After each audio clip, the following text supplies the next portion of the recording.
The bullet hit the target at 847 meters before anyone knew she had pulled the trigger.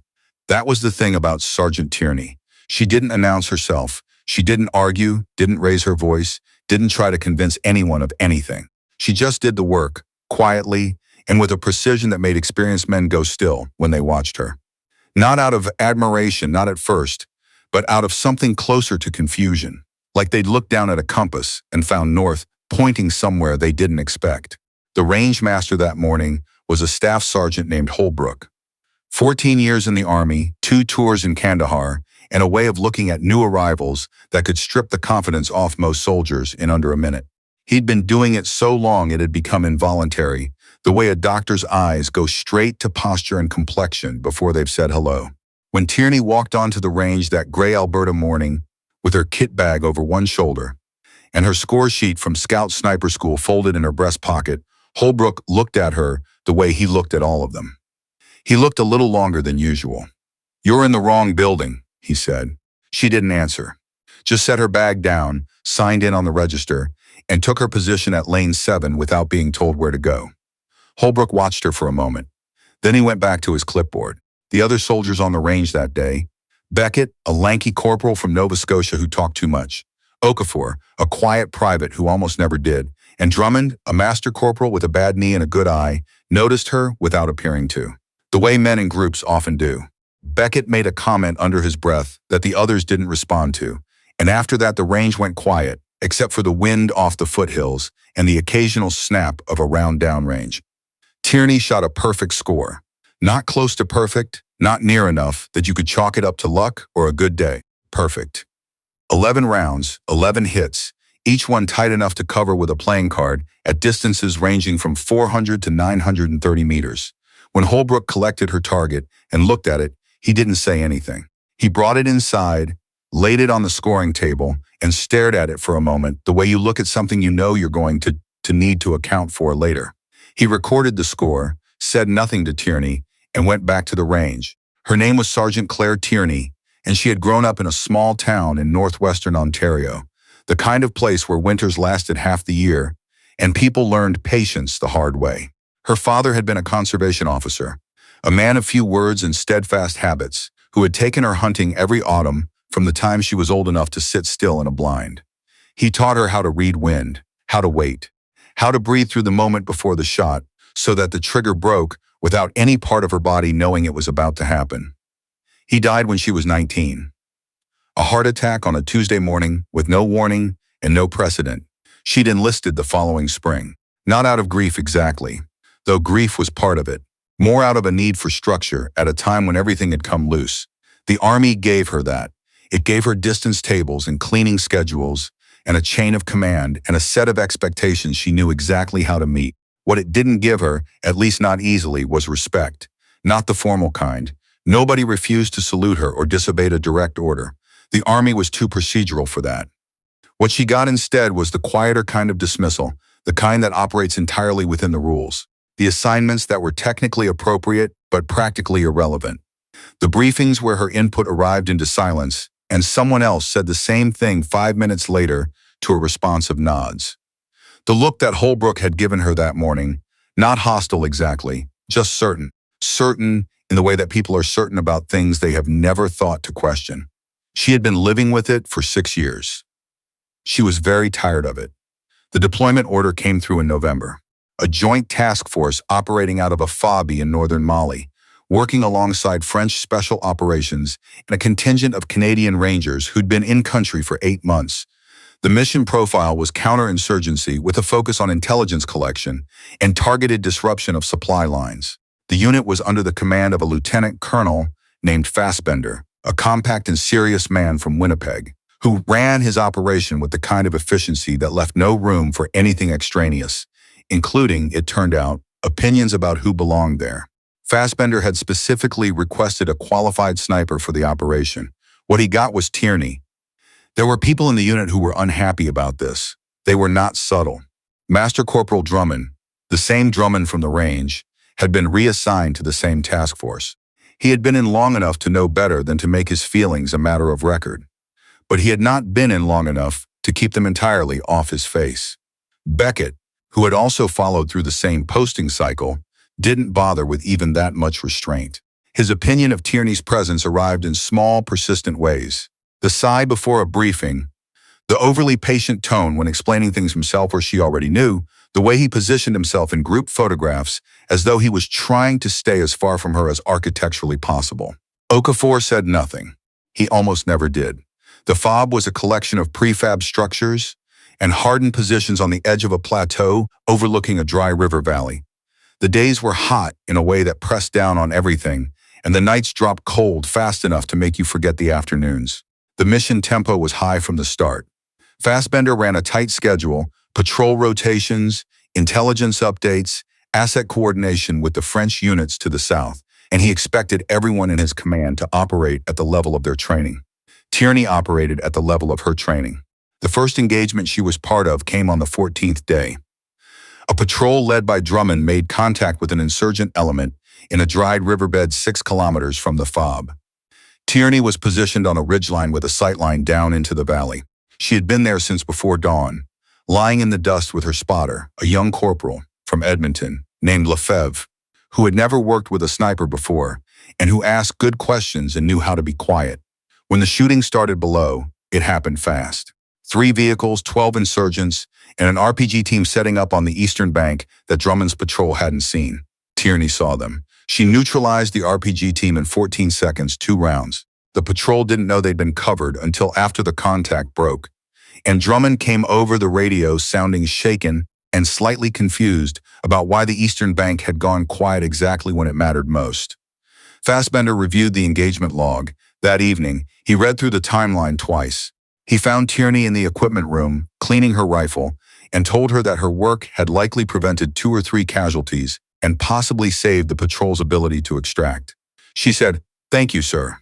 He nodded and left. Drummond didn't say anything to her about it that night, but the next morning, for the first time, he stopped in the doorway of the operations room and waited for her to finish her sentence before he spoke. It was Beckett who became the problem, not because he was dangerous or incompetent, but because he was the kind of person who needed the world to remain consistent with what he'd already decided about it. He had decided something about Tierney before he'd ever worked with her, and every piece of evidence to the contrary didn't change his mind. It just made him quieter and more rigid, the way a bad weld stiffens under stress instead of flexing. He started keeping score, not officially, just in the way that people do when they feel that something is being taken from them without their permission. He noted the things Tierney got right and filed them under luck. He noted the things she had to ask about and filed them under proof. He was meticulous about it in the way that people are when they're building a case rather than seeking the truth. The others started to pull back from him slightly, not dramatically. No confrontations, no speeches, just a gradual physical recalibration of people who've sensed where the weight is distributed wrong. The operation that changed things happened in the 3rd week. Intelligence had located a mid-level insurgent logistics coordinator using a compound in a village 12 kilometers north of the FOB. The task force had been tracking him for 6 weeks. He was careful, moved irregularly, used intermediaries for all communications. The window to act was narrow. Fassbender authorized a ground operation with a 4-person element. Drummond leading, Beckett on the assault team, Okafor on comms, and Tierney on Overwatch from a building on the village's southern edge. The operation was planned for 0200. They rehearsed it twice. Everyone knew their assignment. What they did not know, what the intelligence had not captured, was that the compound had been reinforced in the previous 48 hours. 2 additional armed elements had moved into adjacent structures, and the logistics coordinator had added a rotating guard rotation that covered the approaches the assault team was counting on. Tierney knew within 4 minutes of taking her position. She could see the additional movement, the non-standard guard pattern, the way the lights in 2 adjacent buildings were staying on past the hour when they should have gone dark. She got on the radio and told Fassbender what she was seeing. Precise, clinical, without urgency, not because she wasn't concerned, but because urgency without clarity is just noise. Fassbender listened. Then he came back to her with a question: was it enough to abort? She thought about it for 3 seconds. No, she said, but the eastern approach is compromised. The assault team needs to come in from the northwest. There's a gap in the guard rotation at 17-minute intervals. I can give you a 4-minute window." There was a pause on the other end. Then Fassbender said, "Copy, stand by." He rerouted the assault team, changed the timing. Drummond and Beckett and Okafor adjusted without being told twice, because that's what professionals do. When the situation changes and someone gives them clear information. The operation came together in that 4-minute window, like something planned from the beginning. Tierney held her position through the breach, through the extraction of the target, through the patrol's withdrawal, along a route that took them directly through a sector she had already cleared in her head 40 minutes earlier. When a single-armed element came around the corner of a building at the wrong moment, she handled it in the way she handled things, quietly, completely, without hesitation. The patrol reached the extraction point at 041 Beckett didn't speak on the ride back. He sat against the side of the vehicle with his rifle across his lap and looked at the floor of the transport like he was trying to read something written in the metal. The debrief was the next morning. Fassbender ran it himself, which was not always how it went. He went through the timeline, the deviations from the plan, the outcomes. He acknowledged the intelligence failure on compound reinforcement and said they'd be reviewing the source network. Then he stopped in the middle of the briefing. He looked at the room, Drummond, Beckett, Okafor, Lefebvre, the French liaison officer who had sat in on the planning, 2 Rangers who had been on a parallel operation, and he said, without preamble, "Sergeant Tierney called a shift in the operation based on real-time observation that our pre-mission intelligence missed entirely. She gave us a workable window, maintained Overwatch through the contact, and kept the extraction route clean. The patrol came home. That's the outcome." He paused. "I want that noted." Nobody argued. Nobody looked surprised. Exactly. Though some of them looked like people who are revising something quietly in the back of their minds. Drummond was looking at the map on the wall with an expression that was hard to read. Beckett was looking at the table. The French liaison officer, a quiet man named Gerard, who had been in Mali for 11 months and had no patience left for anything that wasted time, said to nobody in particular, "She's very good." That was all. After the briefing, Drummond caught up with Tierney in the corridor outside the operations room. He walked alongside her for a few paces without saying anything, which was his way, and then he said, "That guard rotation call. How did you see that?" "I'd been watching for 22 minutes, she said. The pattern revealed itself." Drummond thought about this. Then he nodded, once like something had been confirmed. "Good," he said, and walked back the other way. Beckett found her that evening at the equipment table. He stood there for a moment, and she looked up at him, and there was a long moment where neither of them said anything. The phobie was quiet around them. Someone was running a generator at the other end of the compound, and the sound of it came through the walls at a low, steady frequency. Beckett said, "I've been wrong about you." He said it the way people say things they've been composing for a while, like he'd been holding the sentence in his mouth for hours and finally decided the discomfort of keeping it there was worse than the discomfort of saying it out loud. Tierney looked at him steadily. She said, "I know," which could have gone several ways. It didn't go badly. It didn't go warmly. It went honestly, which was the only register Beckett probably would have believed anyway.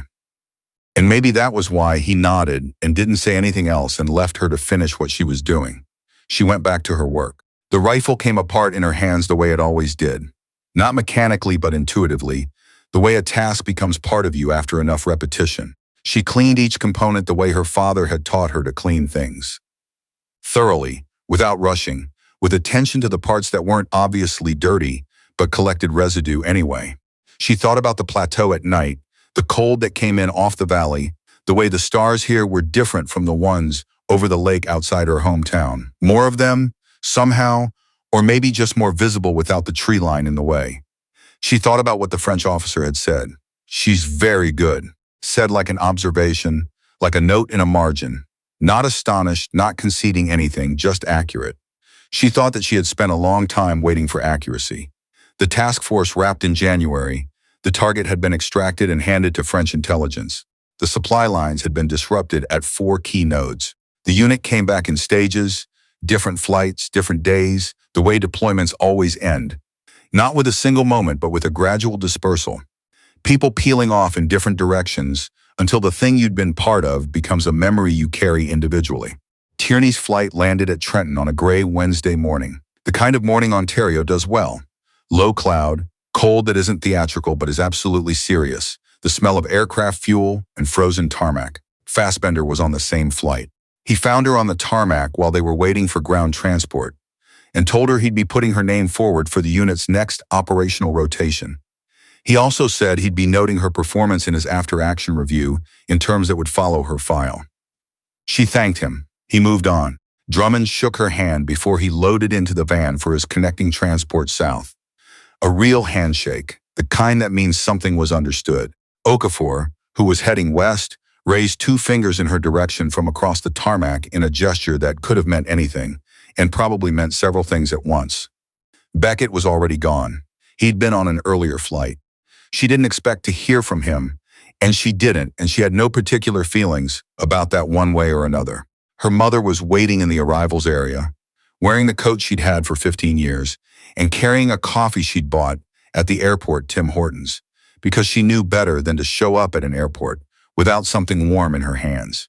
She looked older than the last time, which was always true, and she looked the same as always, which was also always true. She held Tierney for a long moment without saying anything. Outside, the clouds sat low over the flat Ontario landscape, and the highway stretched west toward a sky the color of weathered concrete. They drove mostly in silence, the radio low, the heater running. Her mother asked about the food, because that was how she asked about everything, sideways, careful, as though the real questions could be approached from an angle. Tierney answered about the food. She looked at the fields going past, dormant and flat and completely familiar. There was a folder in her kit bag. Inside it was a performance review, a commendation from Fassbender, and a record of operational actions that put her, statistically and by any honest accounting, among the most effective soldiers her unit had produced in a long time. Nobody had given her a ceremony. Nobody had made a speech. She hadn't needed one. The work had been done. The work had been seen. That was enough. Not because she'd stopped wanting acknowledgement, but because she'd learned, somewhere in the cold and the dust and the long silences of that plateau, that the right kind of recognition doesn't arrive as a gift. It arrives as a consequence. You do the work until the work becomes undeniable, and then you keep doing it, not to prove anything to anyone, but because precision matters and someone has to care about it, and she does, and she always has. Her mother turned the radio up slightly. An old song, something from the 90s, not particularly good, just familiar. Tierney leaned her head against the window and watched Ontario go by.